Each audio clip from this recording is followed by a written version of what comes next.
Did you know that you can uncover the secrets of literally any property in Weld County without spending a single dime? Well, welcome to this explainer. Today, we're unlocking the digital vault of public data. We're going to focus on a seriously valuable skill, navigating Weld County's separated property records entirely for free. So, whether you're researching real estate, verifying property boundaries, or hunting for investment opportunities in this rapidly growing Colorado County, you're exactly where you need to be. Stay with us, and we're going to transform you into a property research pro. Seriously, it's absolutely true. There is just an immense amount of incredibly valuable data hidden right there in these county databases. We're talking everything from deed histories and tax assessments to building permits and historical land values. And the best part? You don't need some expensive paid subscription to access it. You just need to know exactly where and how to look.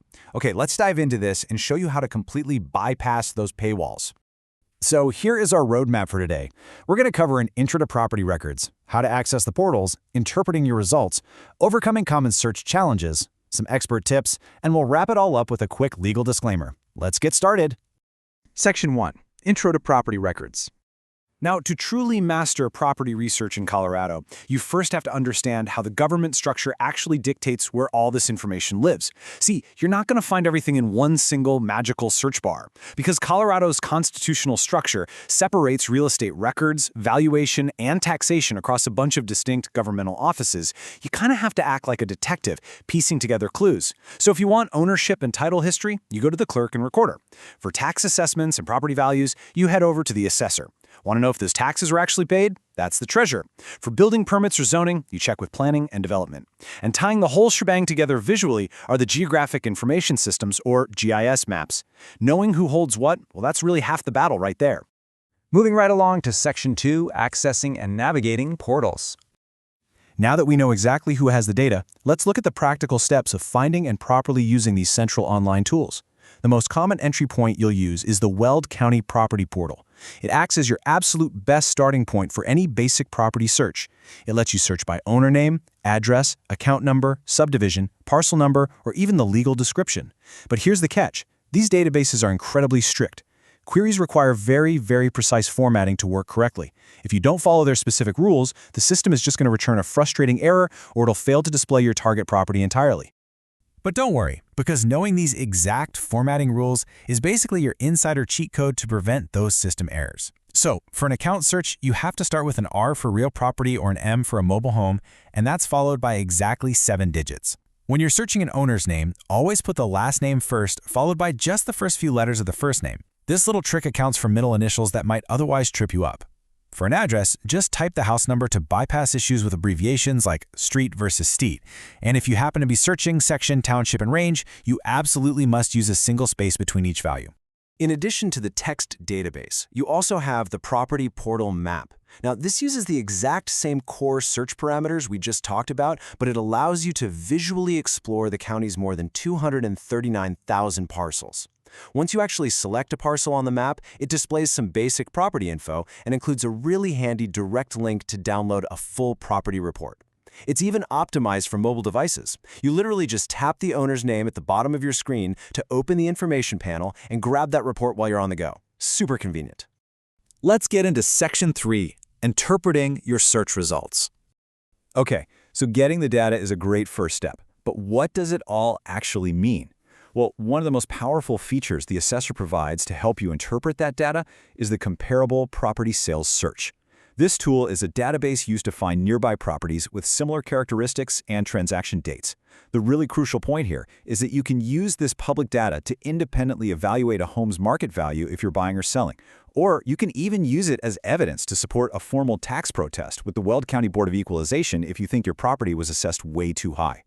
And what if you're looking into development? Well, for properties in unincorporated Weld County, building permits and zoning reviews are managed through the ePermit Center. When you check out their development activity map, you'll see permits in 3 distinct status phases. First, there's in review, which means the application is submitted and currently being evaluated.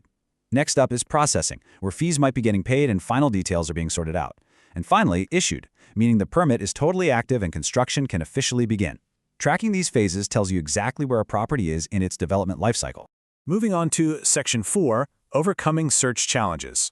As amazing as all these free tools are, they aren't totally flawless. Have you ever searched a property that you know for a fact just sold, but the old owner's name is somehow still listed? Well, this brilliantly illustrates the hurdle of delayed system updates. See, the Clerk and Recorder's Index records deeds and title transfers in real time, but because database synchronization across all these different county departments takes some time, that new owner's name and address won't instantly update on the assessor's portal or the GIS map. Checking both systems is really the only way to ensure you aren't missing a recent transaction. And I need to give you a very vital word of warning regarding how you search. To prevent system strain and protect database security, the county strictly prohibits any automated data collection. If you try to use screen scrapers, robots, spiders, or automated scripts to pull property data en masse, your access is going to be immediately terminated. You really have to do this research manually through their provided user interfaces. All right, Section 5, Expert Tips and Tricks. Now that you know the rules and the tools, let's look at some pro strategies to help you gather historical context like a seasoned investigator. First up, please don't ignore the old stuff. The Assessor's Portal features these amazing historical tools like the Property Card Search and the Block Book Search. These block books haven't actually been updated since around 1987, making them an absolute treasure trove for genealogical research, tracing the long-term history of a farm, or establishing historical land use. It's really fascinating stuff. So, to summarize the ultimate expert trick, you need to know exactly which distinct county office holds which piece of the puzzle, and then cross-reference them. Verify the actual value with the assessor. Then jump over to the treasurer's portal to make sure there are no tax delinquencies. Finally, confirm the legal ownership and check for liens via the Clerk and Recorder's self-service document search. Remember, a true pro never relies on just one database to tell the whole story. You always have to double-check across departments. Section 6, Final Thoughts and Disclaimer. Wow, we have covered a massive amount of ground today. The power of this public information is now right there at your fingertips, entirely for free. So whether you're validating a real estate deal, checking up on local zoning, or just exploring the history of your own neighborhood, you now have the exact blueprint to navigate Weld County's property records with total confidence. The databases are waiting for you. So what secrets will you uncover today? And finally, just a quick professional note to close us out. The information provided in this explainer is for educational purposes only and does not constitute legal advice. While these free tools provide absolutely incredible insights, if you are making major financial decisions or facing property disputes, you should always verify any legal aspects with a qualified professional, like a real estate attorney or a licensed title company. Thanks so much for watching and happy researching.